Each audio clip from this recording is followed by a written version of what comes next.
So on the screen up will come the slide program. Because before your whatchamacallit was in there. Like, am I going to be able to see this? Okay. Before there was a screen for the PowerPoint. Now all there is the. Oh.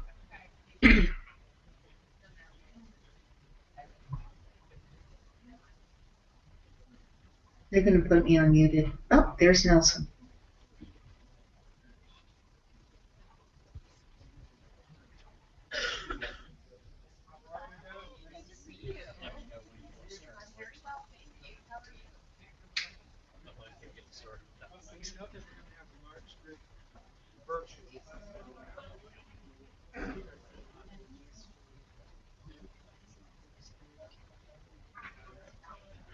Go ahead and turn it on, and I'll make the announcement.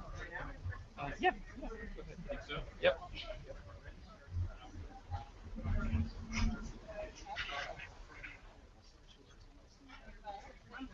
Hi, Marianne. Nice to meet you. Jerry. See what we see.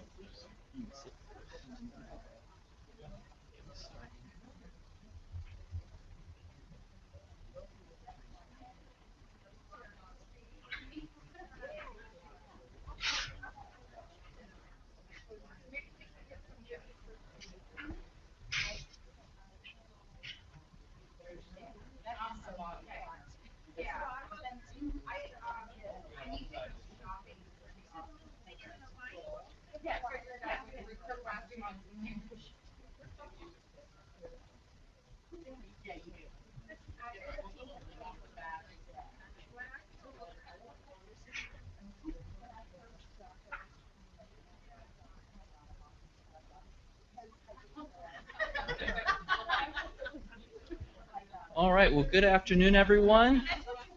I'm Wes Jackson, Project Coordinator for the Academic Affairs Office here at Union Institute and University. We're about ready to begin our workshop on how to better serve our student veterans. Before we start, I just want to make a couple of announcements. Please be aware that this webinar is being broadcast live across the country. We've actually got quite a few folks tuning in virtually, and it's also being recorded. So in light of that, please be patient with us as we make some minor audio and video adjustments in between the presenters to ensure the quality of this webinar production. So for those of you who are tuning in virtually, please feel free to type in questions in the GoToWebinar chat box that you'll see in your control panel. And our list of speakers, first we're going to get started with Dr. Soto, getting us kicked off, and then we will hear briefly from Dr. Terry Henderson in Florida, and then we'll transition back here to Cincinnati to hear from our Union's Veteran Coordinator, Jerry Maples, and then finally to hear from Dr. Jessica B. So without further ado, we'll turn it over to Dr. Nelson Soto. Well, this is exciting. I'll tell you why. I think we have probably 50 to 70 folks listening in, and it's who we are at Union. We could have potentially a low-level residency where we'll have students face-to-face here in Cincinnati, and we could have another group broadcasting from Vermont potentially. We could have opportunities where we could have students taking courses all online. So this gives you a spirit just of who we are as Union, so I'm excited to share that with you.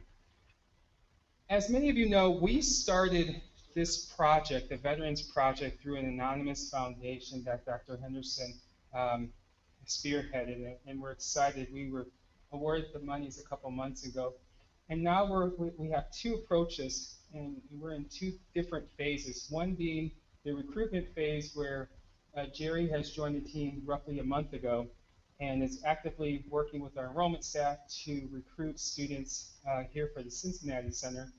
And then we also have the other phase, which is the continuous training and professional development of our faculty and staff. So today it's more focused on that faculty and staff development.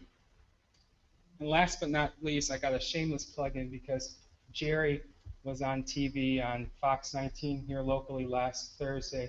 She and I were able to share a little bit about our union stories. So take a look at that link, and she became famous and popular, and the phones were ringing off the hook because of you, Jerry. So thank you.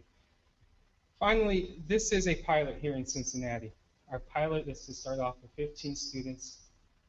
We want the Veterans Center, though, to be a national operation. So as we grow the pilot with the students here locally, we will continue to grow at other centers so that we can replicate and hopefully find other scholarships or other anonymous foundations, bequests, whatever we can get external funding to help with the living stipend awards for our other centers. As I shared with you before, that this is going to be an opportunity to just learn how we could serve those who served us in this grateful country. Now you'll hear from Terry, and I don't know for this group here, well, you'll see her right there. I guess I didn't even see her there, Terry, who is our Director of Grant Development. Talk a little bit more about the Veterans Program, and then we'll get into the heart and soul of the training. Thank you. Thank you so much. First of all, a warm welcome to all of you who are joining us. And as Nelson had shared, the purpose today is for us to provide the very first professional development opportunity for all of us at Union to really take a look at what military awareness needs there may be for us as a group. And basically to really focus in on what it will really take to help our veteran students transition from the military to the civilian, with our education as a stepping stone. We are extremely proud to have Dr. Jessica Theed, who is the clinical psychologist for the Cincinnati Veterans Affairs with Vital, as our first esteemed partner guest to provide professional development for our initiative. Just a little bit about the grant, why we got funded.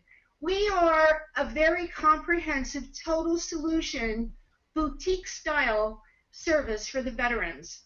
One of the due diligence concerns that the foundation had was, how are we different at Union? We all know that we're very different.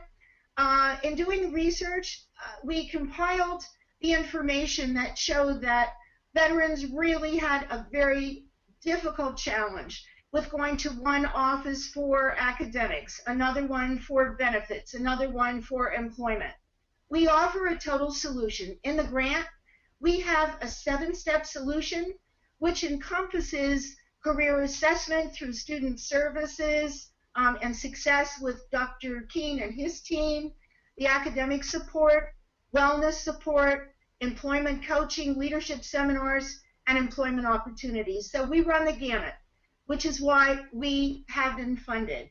Our funding also includes not only Jerry Maples as the full-time Veteran Service Coordinator, but also the on-site resource center in Cincinnati at our site, and also an online Veterans Resource Center that we are developing as we speak. It will have its own website, and we're hoping that John Mays and his team will complete this early next week, and we will be the first to be a 3D configuration globally with our Veterans Resource Center. So we're very proud of the technology and the efforts, and so there will be a lot to come. This is the first. And at this time, I would like to introduce to you, with a very warm welcome, our new Veteran Service Coordinator, Jerry Maples, who has at this point contacted over 43 different organizations, entities in terms of enrollment opportunities and getting the word out there all about Union and what we're doing. Jerry will provide an introduction to Dr. Theed, but just a little bit about Jerry very quickly, because this is her formal welcome to Union. I thought it would be most appropriate nationally. Jerry, as I said, is our new Veteran Service Coordinator. She holds her Master's in Human Service Counseling from Liberty with a concentration in military resilience. Her BA is from Miami University. In Oxford, Ohio, with concentrations in applied sociology, family, gender, and society.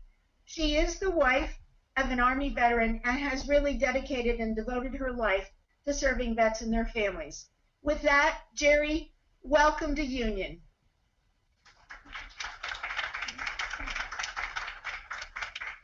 Oh, thank you, Terry, so much. Thank you, everyone. As Terry said, thank you, Terry. As Terry said, I am Jerry Maples, the new Veterans Coordinator here at Union, and I just want to thank everybody for the warm welcome that I've received in the short time I've been here. And so thank you for that. To date, I have contacted actually Terry mentioned 43, today it's 45, different veteran military organizations throughout the community to recruit veterans and get them into Union. Some exciting news to report is about the online resource center, which Terry mentioned. It is going to be in 3D, and we do hope to have that up here very soon. And I wanted to just kind of emphasize that this online is going to complement and work in conjunction with the on-site resource center and support our veterans initiative. The online and on-site resource center is going to be the first of many throughout the Union Institute and available to veterans all over the school. So the website address for this is going to be, and you'll probably want to make note of this, is www.myunion.edu/military. And I wanted to go over and just kind of touch base on some of the resources that are going to be available on the online resource site for veterans. One thing that it's going to have a different resources available, and really the 3D format is going to make this just absolutely amazing for the veterans. One thing that we included on here is the Union mission, because we felt that was really important. And then it'll have a list of veteran services both on-site and online. And it also has a message from Dr. Henderson and myself welcoming these veterans to Union. And actually, one thing that's really important is going to have information about degrees, how to transfer credits, links to valuable information on the VA education benefits, as well as other VA links, and the Union military scholarships, which set us apart from other schools. Also, there's going to be information on the actual VA veterans, or the veteran stipend itself, and how to apply, who is eligible, the requirements, and things like that. And they will be able to also access the student services success faculty and support staff. This is really important because they will be able to connect and work in conjunction with them and know who they are and know who Dr. Henderson and myself are and what roles that we play here for them. And another important aspect of this is not only is it going to encompass their information and to reach out through the support staff, but also support throughout the community. We've provided links for them, and they're all veteran affiliated links. So support within the community is going to be really important and imperative, just as much as it is through the support here at Union. Next, I would like to make sure that we know a little bit about Dr. Thied before she comes up. It is a pleasure to introduce Dr. Jessica Thied. Jessica serves as the Cincinnati VA Veterans Integration to Academic Leadership Consultant and Liaison to 8 universities in the greater Cincinnati area. She is also the National Clinical Chair for VITAL and serves on the National Research and Advancement Committees. In addition, she has a private practice specializing in post-traumatic stress disorder and other anxiety disorders. She has presented at state and national conferences on VITAL, campus safety, military culture, and post-deployment adjustment and trauma. She also has with her today Mary Ann Plummer. She's a colleague of Dr. Thied's, and she's going to do the military culture portion. Mary Ann is a 26-year Army retired military police officer, and we're going to go ahead and welcome her. Thank you so much.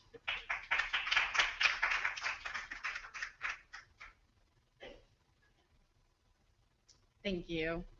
Good afternoon, everyone. We will get right into this, and if you have any questions, I believe we're going to hold those until the end of the program, but we would be happy to answer any questions that you might have.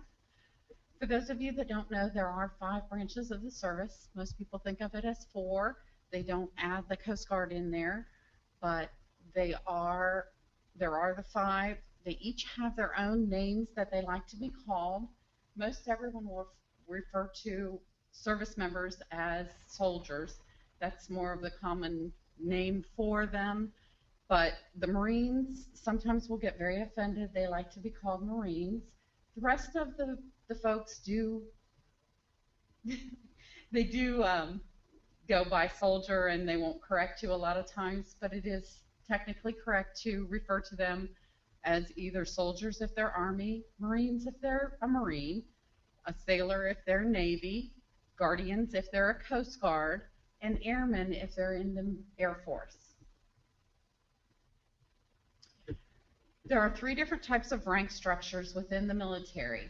There is an enlisted person, there is the warrant officer, and there are commissioned officers. Your commissioned officers are what are considered the highest ranking. They have the most say most of the time. Warrant officers are the subject matter experts, and a lot of times a commissioned officer will refer to a warrant officer for technical knowledge. The warrant officer branches are more specified, and to become a warrant officer, with the exception of pilots, helicopter pilots, you have to have certain background within the career field that you choose to become a warrant officer in. And you will go to a special school for that. Enlisted folks, when they join, will go through basic training, and then their skill training. Commissioned officers will go to either ROTC or an officer basic course. Excuse me. I think I'm ahead of myself on the slides. Job specialties, each branch also calls what they do within the service a different name, because we can never all be the same. So in the Army and the Marines, we call it an MOS, or Military Occupational Skills. The Marines use Marine Occupational Skills. The Navy, the Coast Guard, and the Air Force all have theirs, as you can see from the slides. A lot of times the Army will refer to their infantry soldiers as an 11 series or 11 Bravo. We do use the phonetic alphabet, so whenever you hear a military person, they will a lot of times refer to a single letter as the phonetic alphabet, and we don't use the same one, of course, as police officers, because once again, we can't all be on the same page. But most of us within the military, the 5 branches, we use the same phonetic alphabet. So you'll hear someone say 11 Bravo. We in the military police corps like to call them 11 Bang Bang instead of Bravo, but you'll get that everybody has their little idiosyncrasies that we refer to different things. A lot of your Marines are the 0311s. Those are their infantrymen. So there's a difference in how we all refer to maybe the same specific job within the different branches. Your active duty soldiers, that's a full-time job for them. And you will hear the reference that they're 24/7, 365, which means that they're 24 hours a day, 7 days a week, 365 days a year. And they can call an active duty soldier at any time. When I was active duty, they would call sometimes at 2 in the morning just to bring our our bags in to inspect them to make sure we were packed and ready to go at a moment's notice. So they have that opportunity with the active duty soldier that they're in control of your life, the whole thing. If you're a guard or reservist, which I later became, you're a part-time soldier. And they can still call you and they say it's typically 2 days a week, 2 days a month, 2 weeks a year, 1 weekend a month, 2 weeks a year. Honestly, anymore, that is not totally the truth in the matter. You can be called at a moment's notice. If you're National Guard, the difference between Reserve and National Guard is the Reserves are federally funded and National Guard is state funded. The state can call you and expect you to mobilize in the event of a disaster, a natural disaster within the United States. The Reserves component will never, unless it's by presidential call-up, be activated to go to a natural disaster. That is all left to the National Guard. So there's a big difference, and you will hear a lot of folks that are in the reserves. If you call them a National Guard, they'll say, no, I'm reserve. Or vice versa, the National Guard will tell you, no, I'm not a reservist, I'm National Guard. And that's one of the biggest differences, is how they're funded and what they can be called to do. So that's a big thing to keep in mind if you have someone that's in your classes that would happen to fall into one of these categories. The only branches of service that have National Guard are the Army and the Air Force. So if you have Marine or Navy, they will always be a federally funded reservist. The Army and the Air Force are the only two that won't.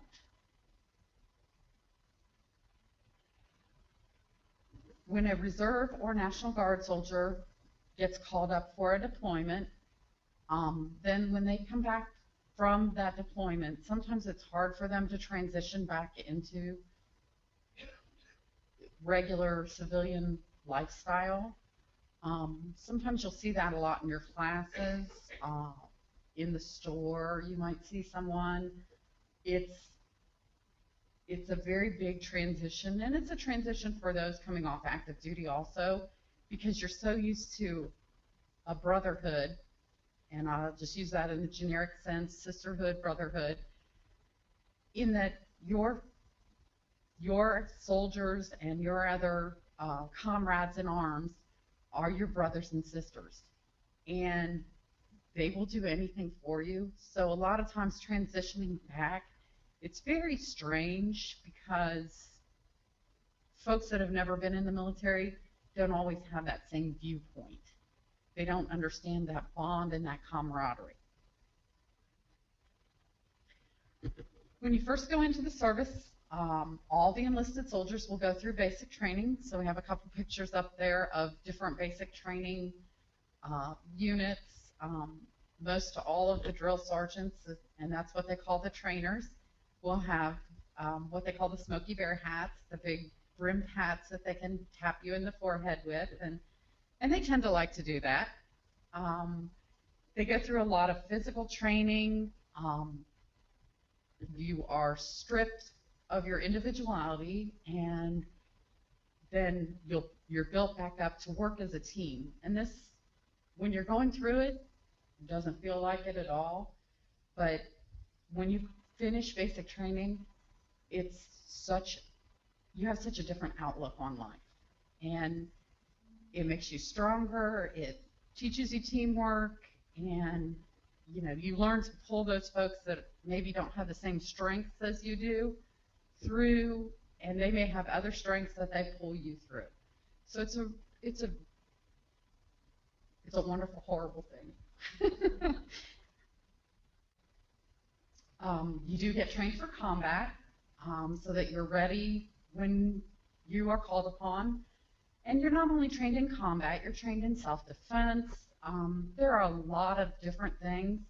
Military culture, you learn rank structures, depending on what branch you actually join into, how long your training actually is.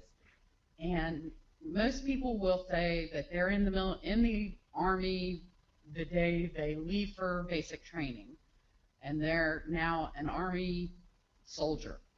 The Marine Corps, you are not a Marine until you get ready to graduate.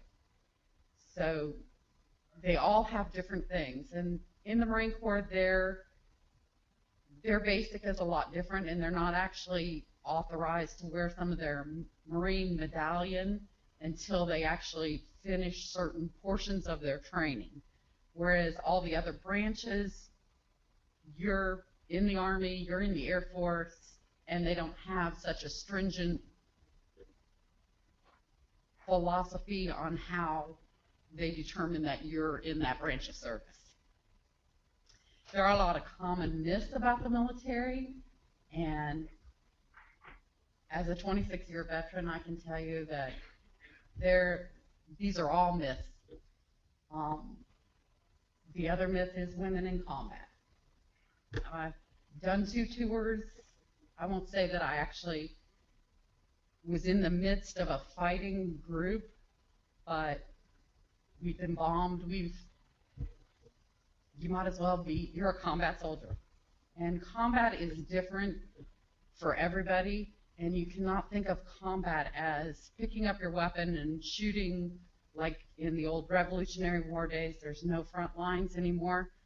So everyone that goes and is deployed to an overseas area is technically in combat. You'll hear a lot of them say, well, I was never in combat. But if they ever got bombed, if they lived under the stress of being in that environment where you never know, then they are a combat soldier. And they're subject to PTSD, they're subject to all the traumatic incidents that happen to combat soldiers, even if no one actually ever fired their weapon right at them. So keep that in mind, because you'll hear a lot of students and veterans that say, well, I was never in combat. And you say, were you in Iraq? Well, yeah. Then you were in combat. You may not have ever been fired upon, or you may have been fired on indirectly, but you were in combat. And living with that day-to-day stress of, will someone fire at me today? Will a rocket come in?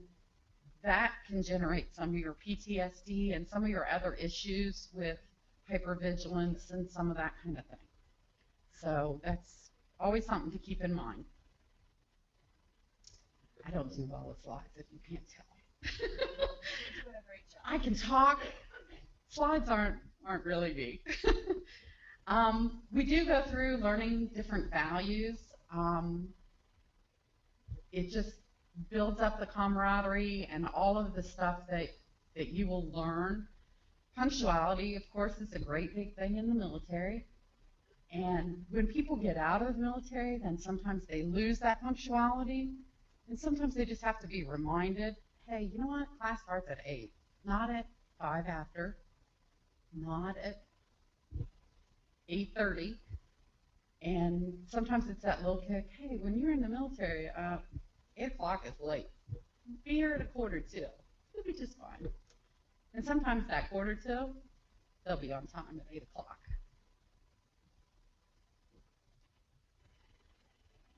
Each branch has their own core values, and as you can see here, they're basically the same with a little bit of difference.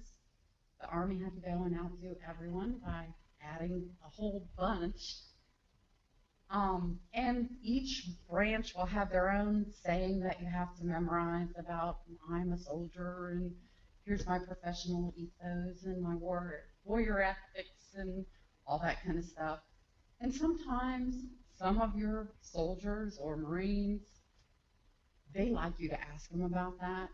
Sometimes, and you can pretty much judge how much culture that they want to get into and how much they want to tell you about their service by just the way they act and they interact. And sometimes, you know, it's nice for someone to say, hey, you know, what was this? I don't understand it. Feel free to ask them questions, because there's nothing a veteran likes to do more than talk about himself. We love that. No, not really. Not always. But to help you understand, and if you tell them, look, I'm trying to help understand some of this culture and I don't understand what this means, feel free to ask them. They'll be more than happy to explain versus going, heck, I didn't understand a word I was saying. So, deployment and after. I have a little bit of experience here. I was deployed to Afghanistan and Iraq each, and coming home, it's very different. Currently, these are some of the places that we are. We also are still sending troops to Kosovo, to some of your African places, countries, Horn of Africa. Don't be afraid to ask veterans, hey, where were you serving? You don't necessarily have to ask them if they've ever been shot at or if they've ever killed someone. That's a very common question from especially children. But nobody really wants to discuss that part of it. We want to tell you about the good things.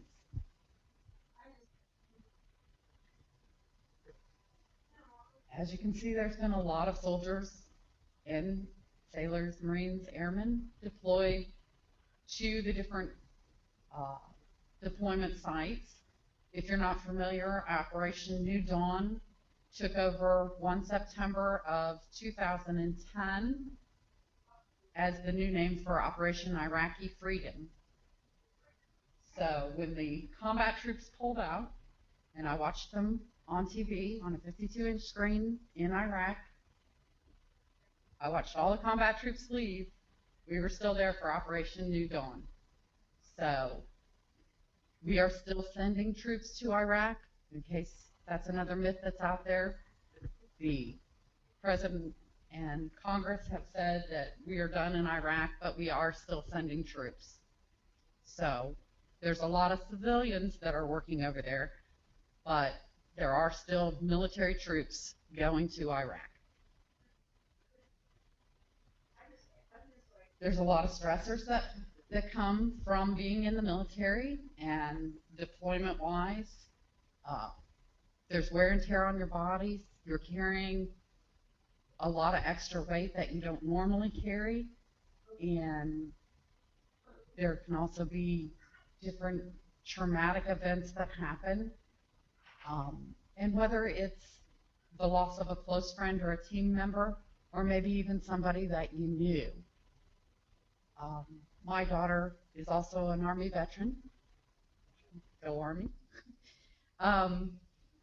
She called me when I was in Iraq. She emailed me, and she said, Mom, you need to call me. You need to call me.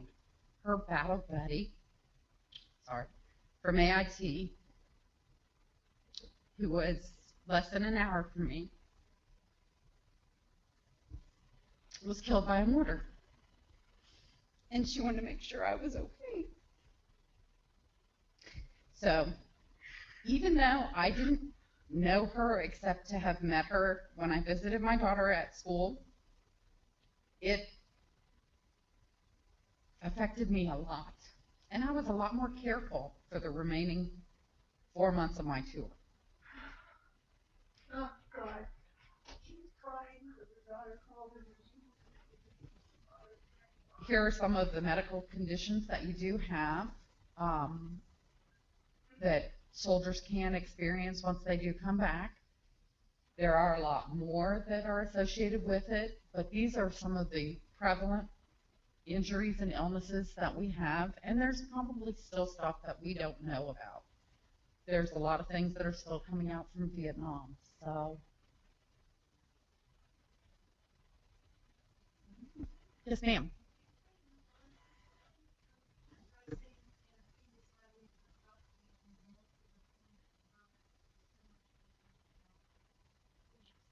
Sure. The question is, to go back to one of the other slides, the multiple deployments and how that is different from in previous conflicts and whatnot. In previous conflicts, such as Vietnam, a person was drafted and they did one tour. and then they came home and they were released from their service, or maybe they stayed in the reserves or even active duty, but they weren't expected to ever go back over to Vietnam unless they volunteered. There were some case-by-case basis where they were redeployed for multiple tours without volunteering, but it didn't happen very often. Desert Storm was the same way, although it wasn't very long. There weren't multiple trips back and forth. With this new conflict, because it is an all-volunteer army, or military, sorry, I use army, and that's generic for me for military. Excuse me.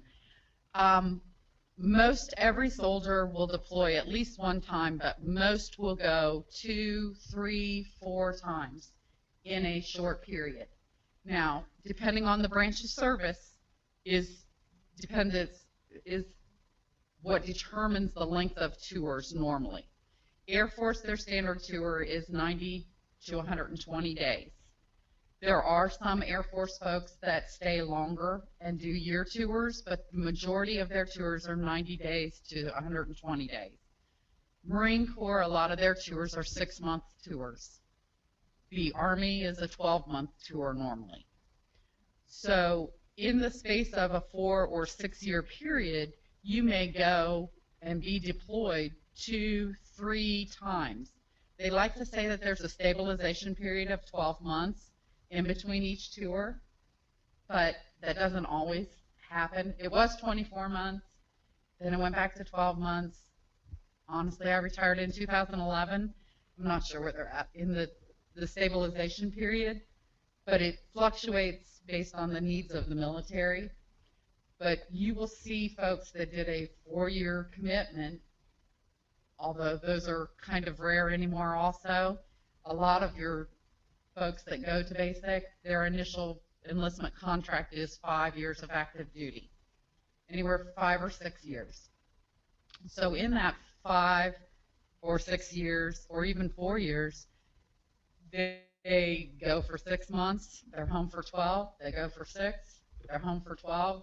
You can count as well as the rest on how many deployments that actually makes. And that's the stress of, leaving your family. In my opinion, it's easier to go for 12 months. Let me just knock it out, come home, I'll be home for 12 months or 24 months, go again for 12 months. Because it's not that constant coming and going and leaving your family, and that is very stressful, whether you're a reservist or active duty. So.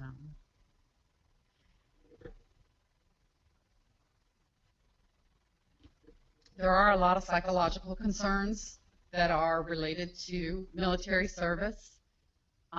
If you're not familiar with the last two, it's post-traumatic stress disorder and also military sexual trauma.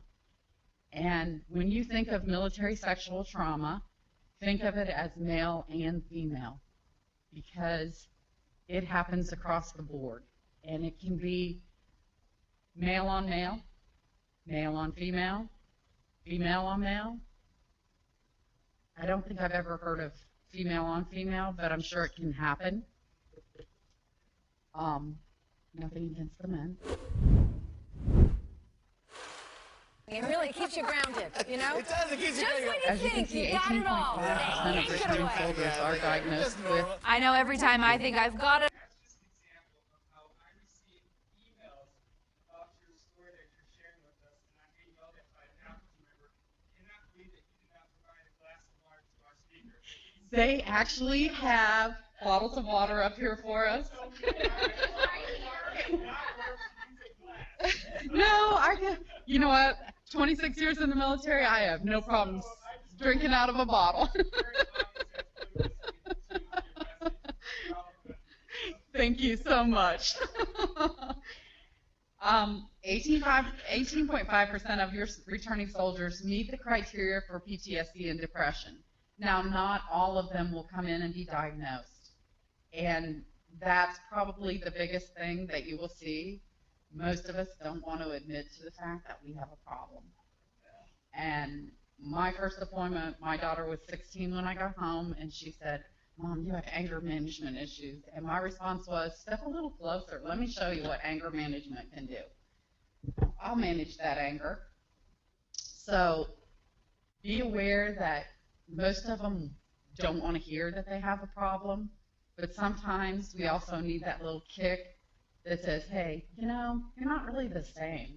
Especially if you have a student that you had, he or she deploys, comes back, and you will always notice some change. But please remember that not only have this military folks changed, but you've changed too over the year, or however long they're gone. And so most people say, well, that service member has changed. But they don't take into consideration the changes that you've made in your life also, or that their spouse or family members have made. In the family situation, in the family dynamic, it's very different because someone else has taken over all the jobs and the chores that they did before they left. So what might be your job as taking out the trash has now been delegated to one of the kids because you're gone for a year and that trash can't sit there and build up. Well, when you come home, that child is so used to doing the trash that mom or dad is no longer required to do that. And that's a tough thing because when we come home, we want to jump in and pretend like we were never gone. But life has moved on. And so then we get upset or we get frustrated. And so our spouses or our children or our friends say, well, you've changed. You're not the same. Well, you've changed too. And so the whole world has moved on, but we've all moved on. It's not just an individual change. So that's kind of important to remember. And you'll see that even if you didn't know them prior to them deploying, you'll kind of see that because sometimes we bring it out in forms of aggression or anger or frustration. There are a lot of overlapping symptoms with post-traumatic stress and traumatic brain injury. And traumatic brain injury is our signature wound of this war conflict. It's when they've gotten their noggins knocked, or maybe they were just in the blast zone and they've gotten their bell rung is another term for it, but just the blast itself, they didn't get hit, but the force of the blast and the air that comes back at them will sometimes jostle the brain, and it causes a lot of different issues for them depending on how severe that can be. It can come from a bump on the head, but it can also come just from being in that blast radius.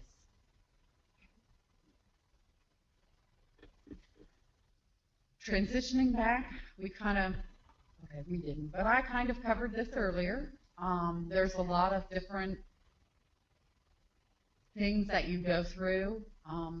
There's stages, and when you first come home, we call that the honeymoon, because you're home, you can get McDonald's, you can get Burger King, you can get it 24 hours a day, 7 days a week, where you couldn't get it before. And I can remember thinking, I'm getting French fries, real American French fries when I get home. It took me 6 months to get to McDonald's, because once you come home, you realize it's really not as important as what you thought it was going to be, and you really didn't miss it. But there's a lot of stuff we really look forward to coming home. And then we get home, and it's great for the first 6 months, and then it's like, oh, this isn't as exciting as we thought it was going to be. And we miss a lot of the structure that goes into having been deployed or having been in the military, because there's someone there, no matter how high in rank you are, telling you what to do, when to do it. You know exactly what clothes you're going to put on in the morning. You're either going to PT and you're putting on your PT uniform, or you're putting on your uniform. There's no decision in the array of colors that we all have in our closet. And so there are a lot of things like that that are so much easier when you're in the military. And I still struggle with that. It's like, oh, if I was still in the military, I could just put on my uniform and I wouldn't have to worry about it. But there's a lot of that stuff that now you have to make those decisions. And even though it sounds very simple, sometimes can be a very big chore. The other thing coming from a combat zone that people don't think about is the color overload. And the first time I went into a store when I first came home, and I'm looking around and there's all this color. And over there it's brown, or it's dusty brown, or you might see a little green. But there's no oranges, there's no, even the folks that are there, they don't wear bright colors. They're all subdued. So looking around, I was just like, oh, I gotta go. There's too much color here. Just being in the store and shopping. So those are some of the things that people feel when they come back that we don't necessarily think about there being that much, but it can be just a visual thing as well as feelings and different things like that. Some of the things that we do when we're overseas and some of the things that we feel and learn, it's a lot different than coming back here. It's just like driving down the road and seeing a bag of trash on the side of the road. In Iraq, that means it could be a landmine or an IED. In the United States, it means somebody was careless and was a litter bug. But when you drive and you're used to driving overseas and you avoid that area, you're driving down 3 lanes of interstate and you're in the left lane and all of a sudden you cut over to the right lane. People are beeping at you and you're going, dude, I can't drive by that bag of trash. Or I can't drive by where they've dug up on the side of the road because it might explode. Folks here don't understand that. And so that's one of the many challenges coming from a battlefield that you have to reintegrate into, going under overpasses or under vice versa. You know, you don't know if that bridge is still going to be there when you get to the end of it, or if somebody behind you, one of your buddies, could be the one that doesn't make it all the way across the bridge. So those are a lot of things that it takes a little bit of readjustment for us to get back into the habit of, oh, you're back in the United States. After I came back from Afghanistan, the hardest thing for me to do was to walk on grass because of all the landmines that are in Afghanistan, and you never walked in an off the path. You didn't walk off the path because the Soviets bombed, put landmines in to keep the Afghanis in, the Russians. Everybody landmines, so they're one of the top 3 countries for landmines. And they would clear our main drag-on post once a month, and there was always at least one landmine that would come up. They've just gotten pushed down with the weather and the wind and gotten buried, and then they'll float to the top. So to walk on grass was a challenge. I had to tell myself, oh, you're back in the States. You can do this. There's no landmines here. But the first time I went to step off that concrete, I was like, are they kidding? I can't believe they sent me this way. So some of the challenges, you'll see some of those things, maybe not that drastic, and maybe not that they'll tell you, because it took a long time before I told anyone I couldn't walk in grass. And now you get to have Dr. Jessica Feed, and she will continue this. If you have any more questions about culture, though, please feel free to let me know at the end of the course. Thanks.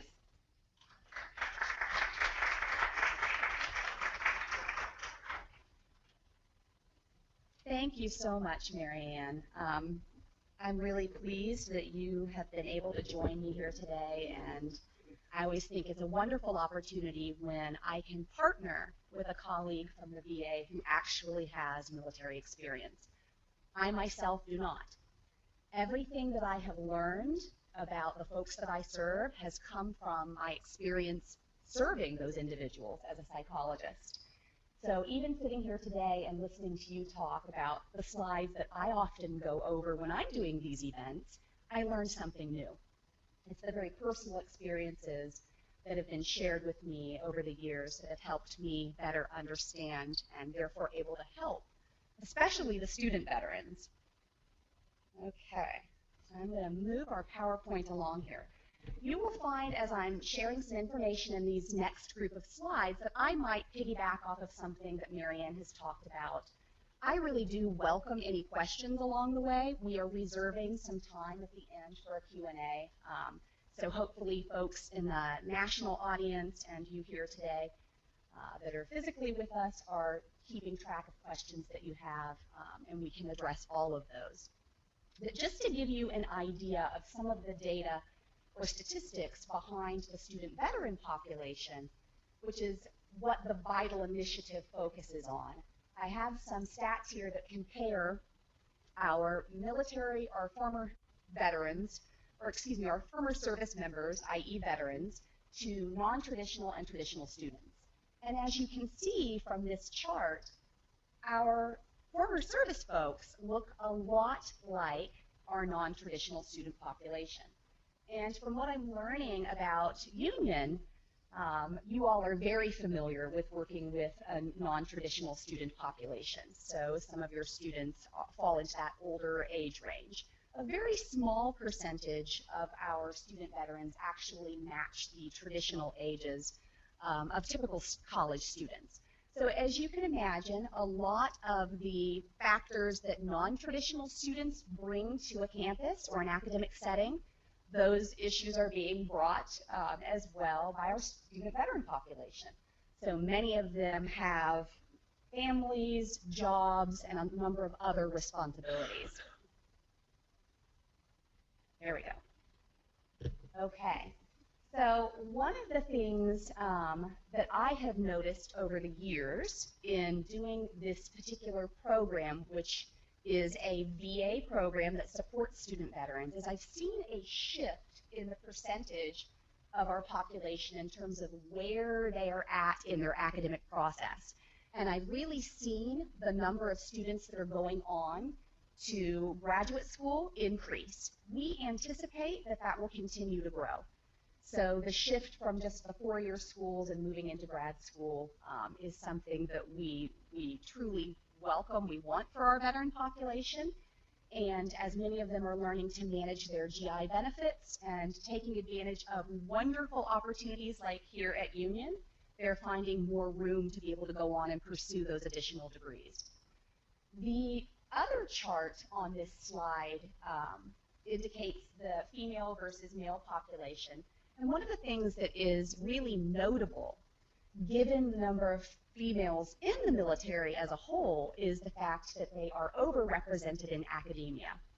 And I really think that that has, and this is just anecdotal, we don't have a lot of hard data on our student veteran population, but I really think that our female veterans are ready to get back in and pick up where they left off when they've been in school, and ready to pursue help that is offered to them in a way that is different sometimes than our male population. So, something that's notable. All right. As you can see from this next slide, there's a tremendous increase from 2008 through 2012 in the number of folks taking advantage of the post 9/11 GI benefit. And so I have not the time or the ability in terms of my knowledge to go in depth today about the different GI benefits, because there are a lot of them. But what I will point out is prior to 2009, when the post 9/11 bill was introduced, the benefits were, quite frankly, not as good. And Marianne, you might have anything to add into that when we get to the Q&A, but it's different with this newest benefit, as there's a living stipend and a book stipend that's been provided. So we've seen a larger number of folks take advantage of their benefits returning from service. And we continue to see that grow. So I think this is a pretty dramatic depiction of that overall shift. All right. Another slide going over some myths, which I think Marianne did a good job of addressing some general myths about the military. And some of these are consistent with myths about student veterans, but there's some additional ones that I have certainly heard in doing this job and traveling to campuses. I've had a lot of folks approach me and assume every student veteran has PTSD or TBI, traumatic brain injury, which is certainly not the case. I've had a lot of folks make statements to me about, well, you know, how are they going to do in academia? I mean, they probably were of lower intelligence to begin with, having gone into the military. And certainly, those two things are absolutely not true. We have lots of evidence to show that we've got countless service members or former service members who have equal or higher IQs to the general population. They just made different choices. So another thing that I point out here are the top two bullet points are statements that I have heard myself about our veteran population, and that I have had veterans share with me that they have been told themselves.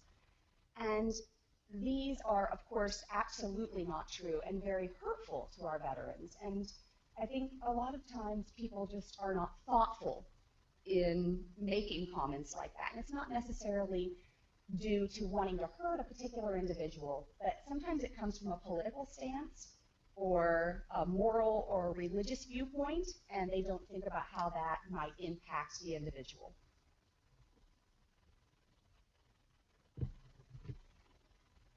All right, so as a result of a lot of what Marianne had shared about the military training and culture, we have, I think, a group of folks who bring considerable strength to their academic, and I keep holding my bottle of water here because I really want to take a drink. Thank you, Marianne. And some of the, I think, unique characteristics that the military produces, I should say, or helps foster it through the training and camaraderie are really leadership, a distinct leadership ability that I see and I hear faculty and staff talk about kind of express itself in classes and on campus. So folks taking initiative, being the first one to volunteer to do something in a classroom setting like a group project, or rallying the folks and saying, okay, let's get this done when people are procrastinating. So that can be a real positive in the classroom setting. And again, also the collaborative kind of team member approach, the flexibility and adaptability. I've heard a lot of people, and even Marianne talked about the structure and rigidity of the military.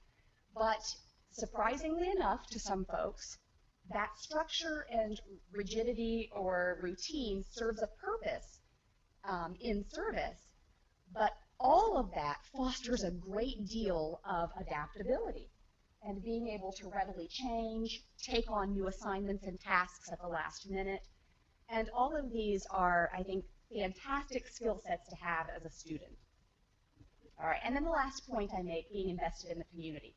Some of the schools that I work with have helped the student veteran population target community projects, volunteer service, just different kinds of things along those lines that have helped pool the student veterans together on a particular campus. So as you begin to develop your program here and think about ways to help that camaraderie grow, think about community involvement, as many are interested and dedicated. All right. So Marianne went through some slides on psychological and medical issues that our veterans are challenged with. And just to go back to some of those medical factors, I have seen in my work with our population from the day I came into our primary integrated care clinic, a lot of chronic pain. And what was particularly striking to me was sitting across from a very young veteran and observing what appeared to be sort of arthritic responses or references to my bad knees, my bad back, my bad shoulders. experiences that I had had in working with a geriatric population. And I learned very quickly that that wasn't just the 1 or 2 veterans that I was seeing in my initial days in clinic, but rather it was a kind of chronic syndrome because of the types of deployments that our OEF, OIF folks have been through. So Marianne had mentioned the really heavy packs, folks going in and out of vehicles that are really low and require a particular stance or body posturing to get in and out of, and just that daily wear and tear. So how does that relate to academic barriers? Folks deal with pain, and as a result of dealing with pain, we have folks that have medical appointments and have PT appointments, have surgeries that are scheduled and pending and need to be rescheduled sometimes, and therefore follow-up appointments or reassessments are required. At times, the physical aspects can produce difficulty with attention and concentration, and that's just the physical pain aspect. So how does that happen? If anybody's had any kind of ongoing pain, whether it's following a surgery or an injury, you don't concentrate as well as you normally do. You're easily distracted and drawn back to that. So it can impact concentration, focus in that way, as can some of the other conditions that our folks deal with. So if a person is dealing with tinnitus or tinnitus, which is ringing of the ears, if you imagine a constant ringing sound in your ear, it becomes really difficult to pay attention, concentrate, hear your professor talking. Sleep problems, those are very, very common with our veterans, and many folks have a diagnosis of insomnia or have just general sleep difficulty. So I know when I've had a bad night's sleep and my 4.5-year-old has kept me up, I am not on it like I normally am. And so if that's a chronic issue, we definitely see an impact in daily functioning. Some of the other kind of medical pieces that can come out to impact their academic functioning can be light sensitivity. And kind of going back to the pain or musculoskeletal issues, standing for long periods. So our veterans will talk about how certain lighting in the classrooms or labs where they have to stand up for a long time have a negative effect. And I always like to talk with faculty and staff to really help create an awareness around that, because as Marianne mentioned, our folks might not come to you and say, I'm having a problem. But if you know who your veterans are, and this might be a little different with online, but being very aware when you're interacting face-to-face, they're not saying something to you, but you're noticing, like they look uncomfortable. Or he might need a seat, she might need a seat. Being cognizant of that can be supportive and help them better approach the task or the meeting, whatever it is that you're engaged in with them. So just keep that in mind. Other issues that come up to create difficulty in achieving academic success can be stuff that's just outside of the school, the classroom, and has to do with life, like holding down a job or having children. And we certainly have families where more than one person in the family is a service member. And so that can get really tricky as well.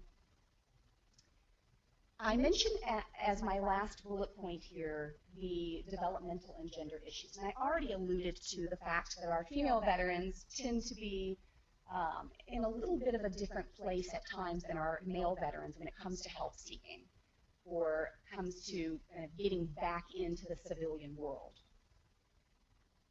Again, that's a generalization, but because there are always exceptions, but for the most part, men do struggle more with help seeking than do women. And when we look at younger men, we have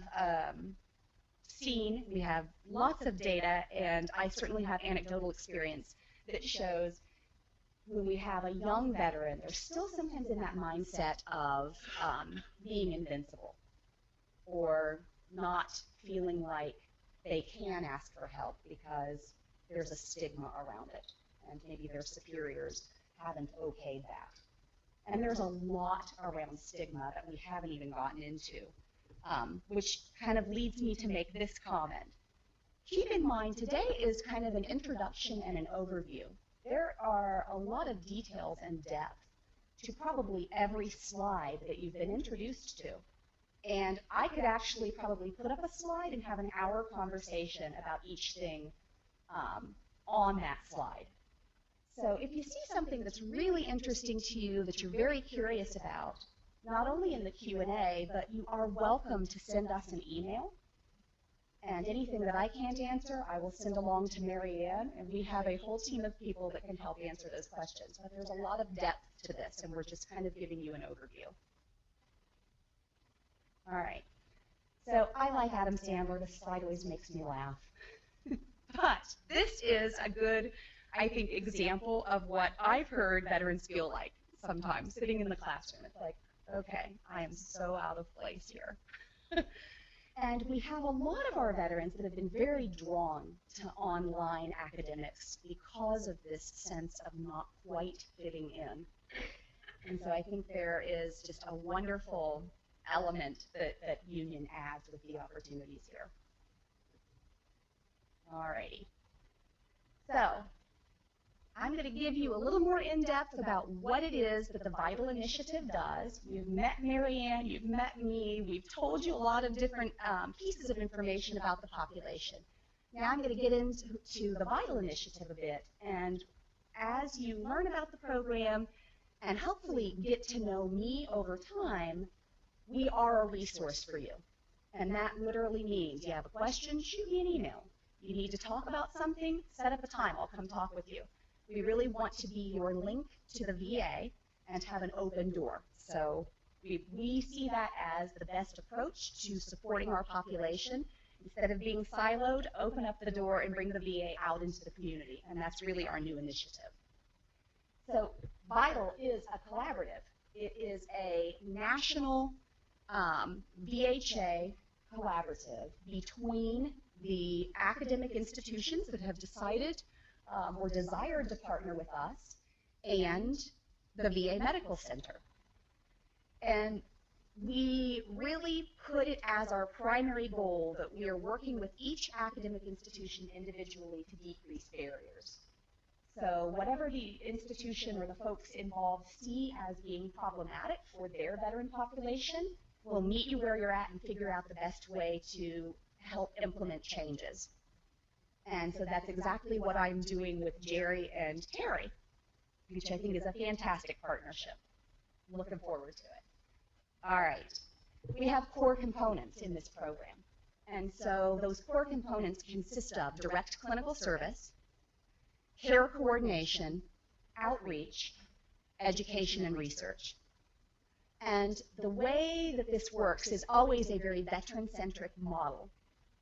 When I provide direct service, that is direct service to the student veteran on campus in the form of psychotherapy and or consultations. So sometimes student veterans just need to meet with me one time. They have some things to talk with me about. They want me to connect them with someone or something, and it's very short term. Other folks are having psychological, psychiatric issues, and they want to meet for an ongoing period of time. So I can actually physically come to the veteran and provide the services that we offer at the VA, which is really a brand new thing for the VA. And so far we're seeing a very positive response to this open door. In terms of care coordination, we recognize as a VA that every veteran may not want to be served by the VA. We own that. And every veteran has the right to communicate that with us, and we have then, I feel, an obligation to help them find the services that they're looking for. Sometimes those services happen on campus. So depending on the campus, depending on the school, sometimes folks can meet with an advisor, a psychologist, counselor on campus, and those needs are met. Sometimes folks need to be referred out into the community.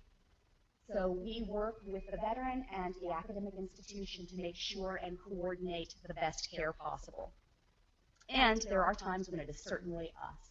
They choose to see us at the VA.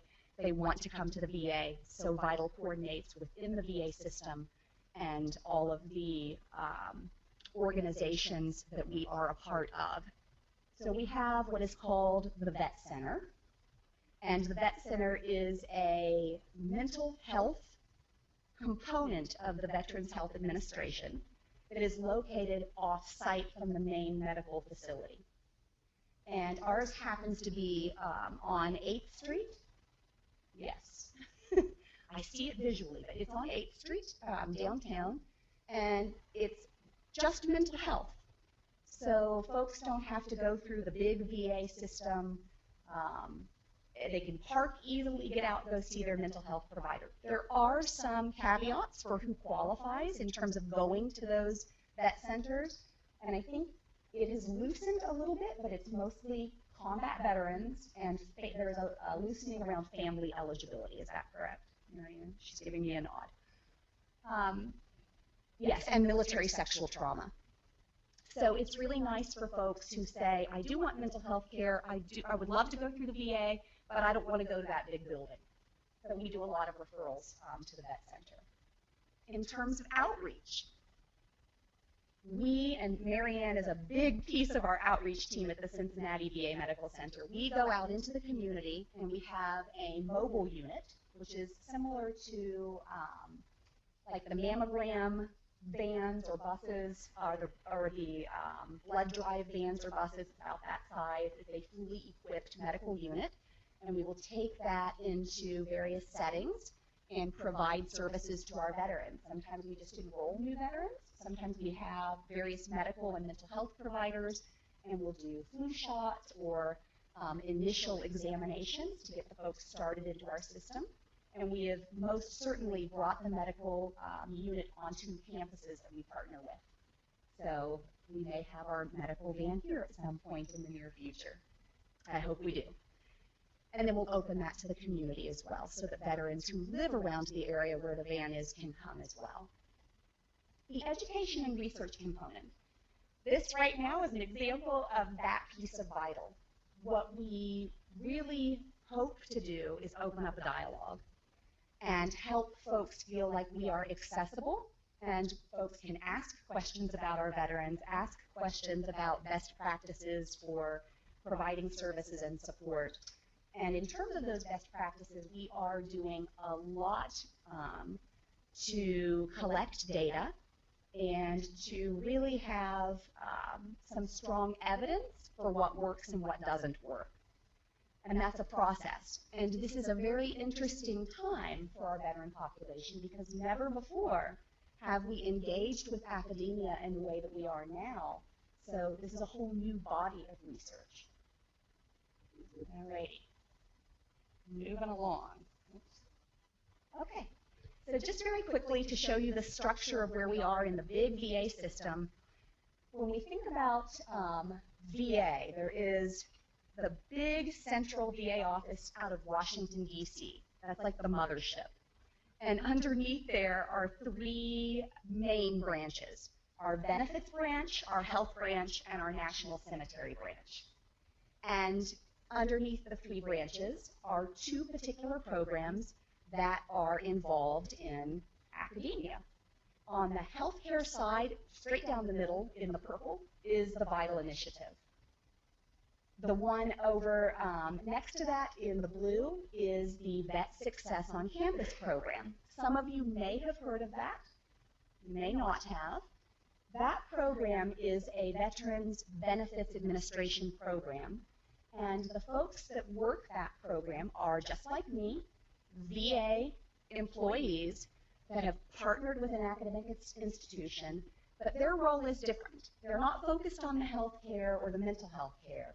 They are focused on making the benefits process easier, because boy, can it be messy and frustrating. So those folks are on campus to assist certifying officials, registrars, advisors, and to make sure that everything flows smoothly and the veterans get their benefit. We're very fortunate here in Cincinnati because we have a VSOC person that I'm able to collaborate with right around the corner on UC's campus. And oftentimes when I go out and do talks, she will come along with me. Her name is Jill Cochran. And she's a fantastic resource to have so close by, because even though she's not at your school, when I have a question that is very benefit specific, I can literally pick up the phone and say, Jill, I am working with this union student and this is the question that just got asked of me. And she can get into a whole nother set of databases that I can't get into, because we like to keep things very separate inside the VA. But it's been incredibly helpful, and as I talk with my counterparts nationally, there are 24 vital folks like me. As I talk with them, the people that are fortunate, as I am, to have a VSOC person nearby say the same thing, right? This is awesome. They should have paired us. But it's not the way the grant funding worked out. So this is a map showing where we are. And as I said, 24 sites nationally. The VSOC sites, if I put them up here, we would see a lot more dots. There are 94 of those folks. We have a very collaborative national team, and we share information and resources. So when one site learns a best practice, then we can say, that works for your school of 5,000 veterans, I'm going to implement that at one of my schools. And we've been involved in the program for different periods of time. So I am one of the original programs, and as such, I have more schools that I have partnered with, and most recently adding Union, which is fantastic because I am able to, several years in, now share things that I've learned from working with Miami University, UC, Northern Kentucky. There's 7 others. Mount St. Joe's included, and Xavier as well. And that gives you all a benefit, I think, because we're not just starting up and figuring things out. But again, great resource to have as a national collaborative, because I learn something new all of the time. And for your particular situation with Union, being a national school, we have the ability to connect and to do outreach in a different way, which we're going to explore. We're a new partnership, but we're going to explore how we can expand that, since I've got colleagues throughout the nation. All right. So I'm going to talk a little bit more in depth, and I'm going to check my time here. We're doing great. On the model itself, and I won't spend a lot of time reading slide by slide because I've already shared a lot of information with the initial core component slide. But there are different aspects to the direct clinical service beyond psychotherapy that we do, and some of that includes case management, which is not therapy, but rather keeping track of issues that clients are dealing with and connecting them with resources. We also are able to do groups and informal groups, formal groups, couples and family therapy. So as your program begins to grow at Union, there might be a noticed need or desire to have a group meeting with veterans. And this is certainly something that we're prepared to do. In terms of psychotherapy, I haven't mentioned much about it, and I'll be very brief, but the VA operates according to an evidence-based therapy model. And what, if anybody is not aware of what that means, most of the psychotherapies that are recommended for treatment have been tested through some sort of research protocol and have been determined to be more effective than something else. So there is efficacy to the treatment.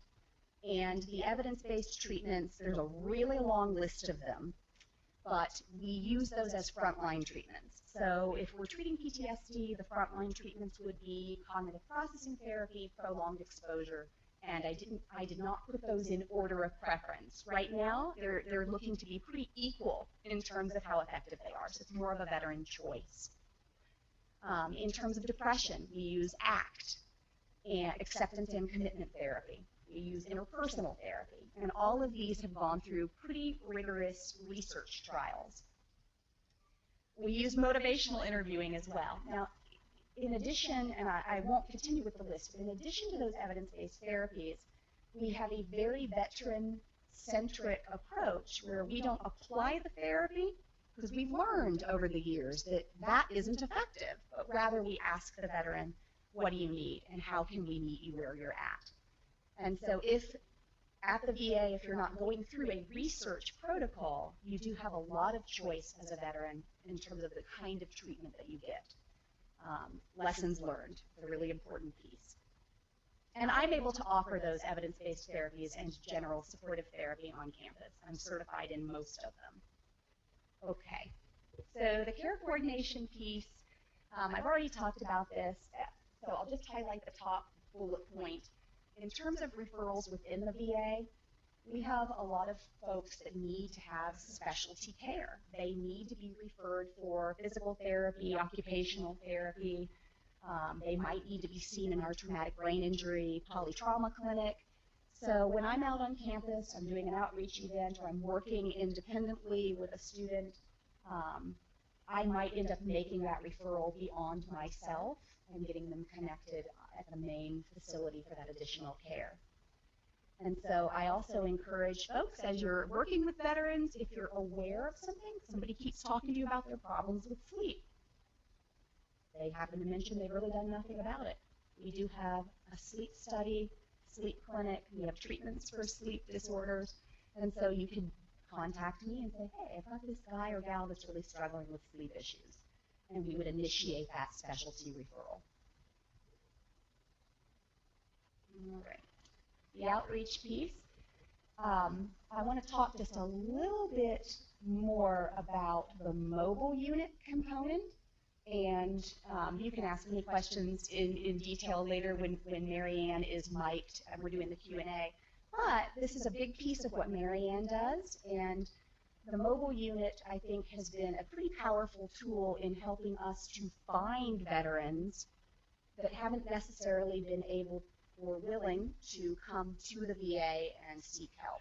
So by taking that mobile van into the community and spending a day, and they go all over the place. They go to job fairs, they go to county fairs, they go to Kroger parking lots, and find veterans that may otherwise not actually drive to the medical center. And we have, I know you know the numbers, but we have really enrolled new veterans at, I think, an impressive rate since really getting that mobile unit out and about. And not every VA has that kind of resource, so we're really fortunate here.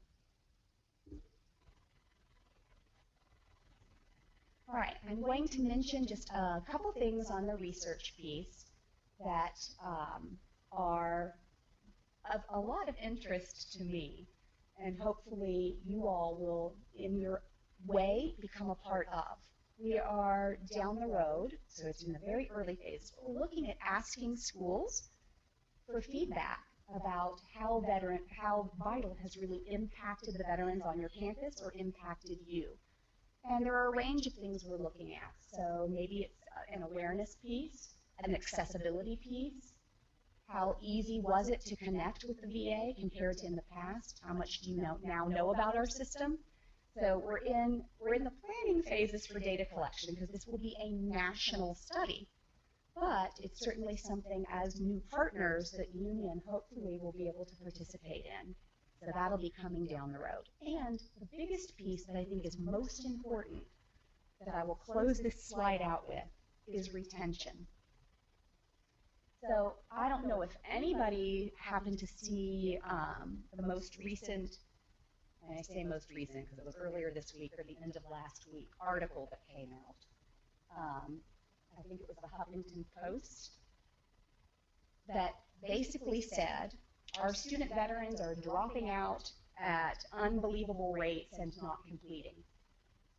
And the Student Veterans of America, the SVA, which is a chapter, kind of like, they don't like to be called like a fraternity, but it sort of parallels that. They are on campuses.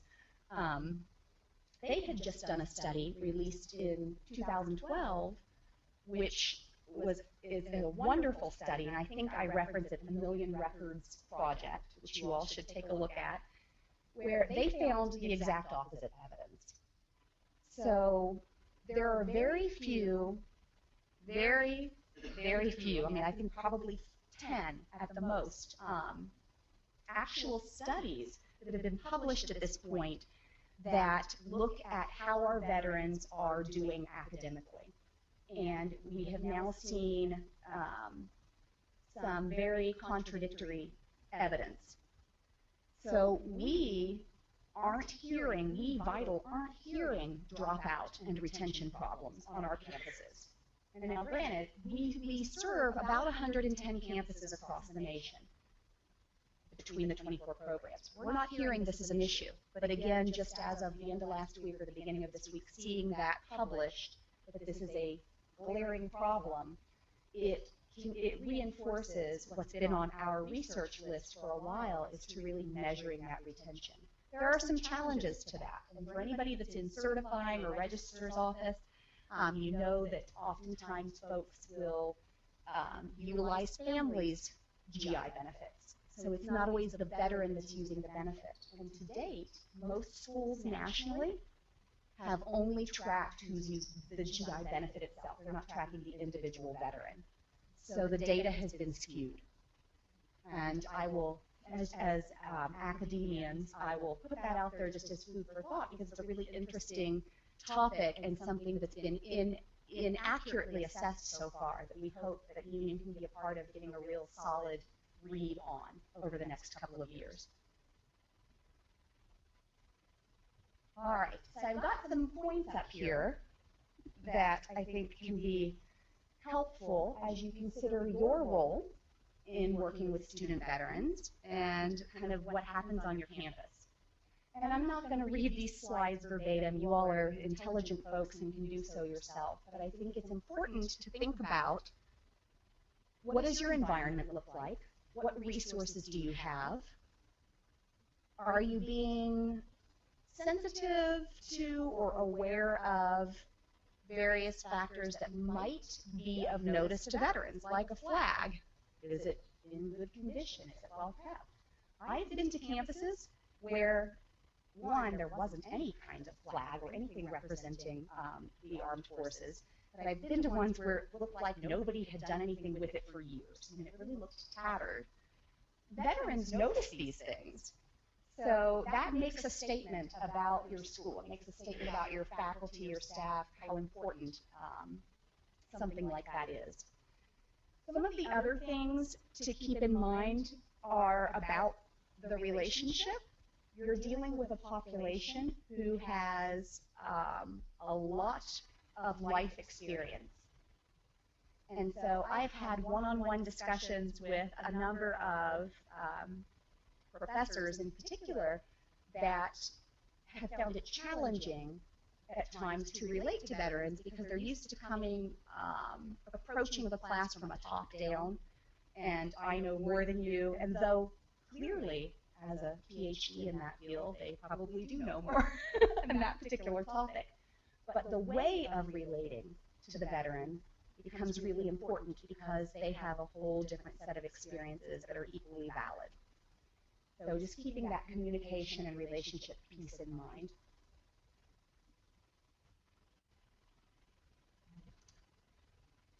This is probably one of those few pieces of data that actually has been published, but we know that when we look at the general population of students, there are some factors that contribute to good relationships and productivity or effective learning. And so some of those things directly apply to our student veteran population as well. But we also want to keep in mind that there are very distinct differences that I think require an added level of awareness or sensitivity. And the more you interact with veterans, the more, I think, intuitive it becomes. So if you're feeling like, well, I just don't know what that means, or how am I going to understand or know? Most people don't start out knowing anything. I had to learn as I went along, and it came from repeated interactions and asking questions. And so that's where I go with my next couple slides, I do believe, is they're coming along, is some questions that you can ask, and just some things to think about. Before we get there, I was jumping ahead of myself. This kind of encompasses all of what I've talked about being a collaborative between the VA and the academic institution. Really finding a way as a school to think about your policies and procedures to recognize when student veterans are having difficulty. And this is where, in my role as a vital coordinator, I'm able to work with Jerry and really help shape some of those policies and procedures, because we've got great examples over the last 4 years from a lot of schools that trial and error figured out what worked and what didn't. So I see a lot of room for positive growth in that regard. The one piece that I think is really, I'm excited to see how Jerry and Terry kind of build this, the peer mentor piece. We're seeing evidence, because there are some smaller studies that are in process that are looking at peer mentoring programs. We're seeing a lot of evidence that it really can impact academic outcome. So as I was talking with these two great ladies about the program that they're developing here, that was a big piece of the conversation when Terry and I first met, is how important that peer mentoring is. And so we're seeing it has an impact, and I know that as that piece is shaped here at Union, it will as well. Okay. So here's the kind of questions or things to think about when you're working with your student veteran population. If you have a personal connection to military service or experience, being able to share that or display that is definitely a great way to start a conversation. So when I mean share or display, if you have a picture, maybe you yourself were in service, or somebody that you're close to is in service, and you have a picture on your desk, somewhere that's visible for the veteran to see, that can stimulate conversation. We might say, oh, your husband served, or you were in the service, or is that your son or daughter? And it's a way then to begin that connection. So it's really, really simple. Some folks that don't have that kind of picture to display will have a little flag, and I don't have any of these today. I have a table out there full of stuff, and I don't have this little flag, but you can find them lots of places. A small little flag that you can put in your pen or pencil holder. That, believe it or not, makes a bold statement. And I've seen that simple display start a number of conversations. And it's relatively inexpensive. So another thing, and Mary Ann had addressed this punctuality piece. I know I am a person who at times has struggled with being places on time. And I tell you what, I don't really struggle with that now. In the past I did. But I learned really quickly that that is not okay when you're working with veterans. And though our veterans are human beings too, and may lose some of that punctuality, or they themselves be late for different reasons, they value it highly. So if you say we are meeting at 3 o'clock, and then you come strolling up to the office space that you're going to meet with a coffee in your hand, that says something. It says whatever I was doing before was much more important in this meeting. And so I'm not saying you can't be human and you can't be late to a meeting ever, but just being cognizant of how important that is because of how important and relevant it was during service. That's something that will go a long way in building rapport. I mentioned being direct and concise. Our folks want to get to the point. And so that's a skill. For me, I like to talk, and I sometimes like to weave in a lot of information. But I've learned when I'm working one-on-one with a veteran, I get to the point. I try to be very clear and succinct as I'm conveying a message. And then, once that's conveyed, the point is understood, that kind of builds a degree of respect. Like, they can tell me what it is they need to tell me. And for those of you that have had that experience, you'll understand what I'm saying. It's a little hard to articulate, but it becomes very crucial in establishing the validity of what it is that you're talking about. So sometimes that can be a little challenging in academia, especially if you're teaching a class that requires kind of critical or free thinking, or it can be a little abstract in terms of what the requirements are. So I've witnessed a number of our folks get frustrated saying, why can't they just tell me what they want from this assignment? It's a little too vague. So, the guys and gals that I have served over the last few years have certainly owned a need to be a little bit more flexible and relearn some of that adaptability for academia, but it is a two-way street. So when you're first getting to know someone or they're a new student, kind of thinking about being clear and then introducing some of that creative, free thinking as you go along. All right. The last bullet point I will mention is the idea of getting to know who is on your campus. And I didn't ask, which I usually do, but I think part of why I didn't ask is because we have a national audience and I can't see hands. But anybody in the room a veteran? Okay.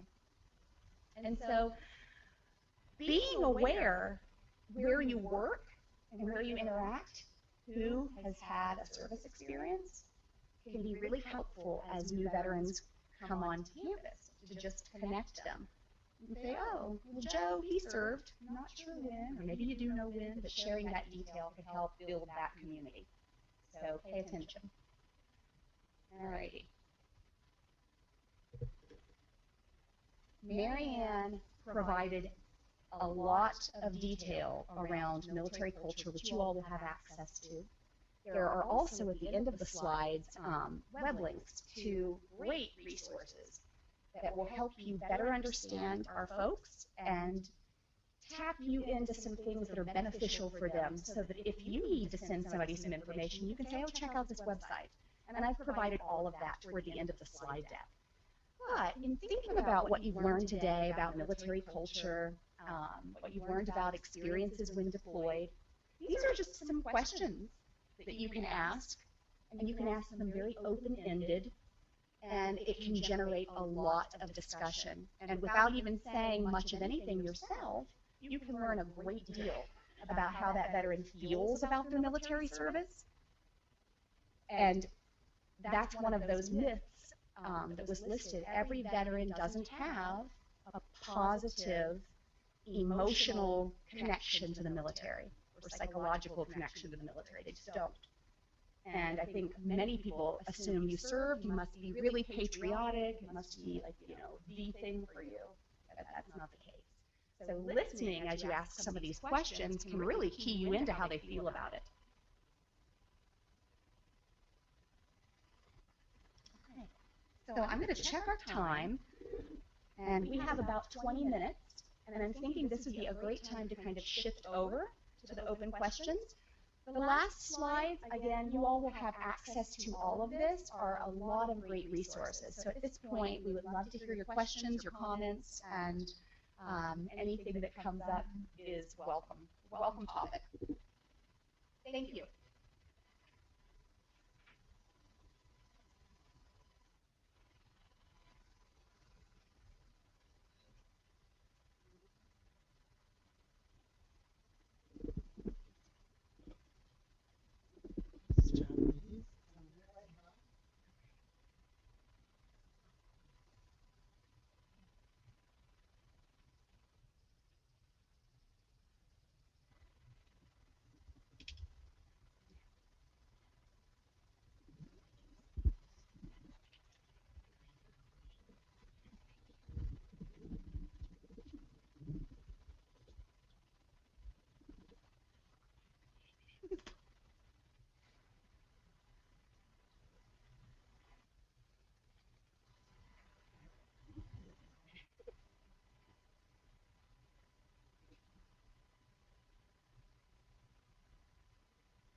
Okay.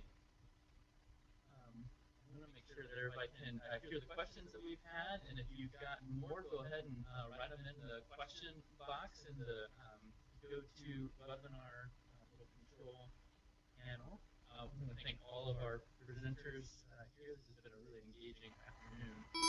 One of the questions that we had early on is, what is the result of adrenaline surges, and then what is the result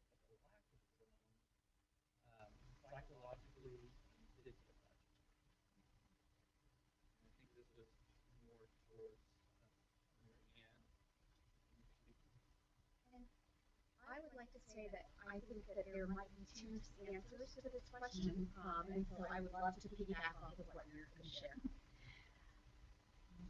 There's a lot of adrenaline, and sometimes soldiers are called adrenaline junkies because you do get off on some of that race and rush. The letdown afterwards is huge. And for some folks that don't actually experience the adrenaline rush, sometimes that's a huge letdown and they're upset and angry. It can cause some anger issues for them that they never got to experience some of that adrenaline that other people talk about. So. And I think what I wanted to add to that is that we do have evidence as we look at magnetic resonance imaging and various other resources that measure physiological response and changes in the brain, that repeated surges of adrenaline can change the way our neurochemical functioning works. And so the question kind of had this piece around the psychological component. There is, I think, a physiological piece to it, where those adrenaline surges, that sort of physiological arousal, is wired into someone after repeated exposures to that surge. And it's a lot easier then to experience that rush of adrenaline than somebody who doesn't have that repeated exposure. On the psychological side of it, it can be a disappointment, like Marianne mentioned, to not have that feeling. And it's been described to me many, many times as kind of feeling like I'm never going to live like that again, like that rush of life, even though life was at risk. And so lots of disappointment around not feeling those surges. It's almost twofold, not feeling them from experiences in day-to-day life, and then easily having them triggered. So I'm going to wrap this back around to something Marianne had mentioned about the colors and having sensory overload when she walked into that store. There's a lot of sensory experiences that our folks have when they're deployed that can be easily triggered when they come back stateside, such as sight, sound, smells, and those are some of the things that can cause that surge of adrenaline again.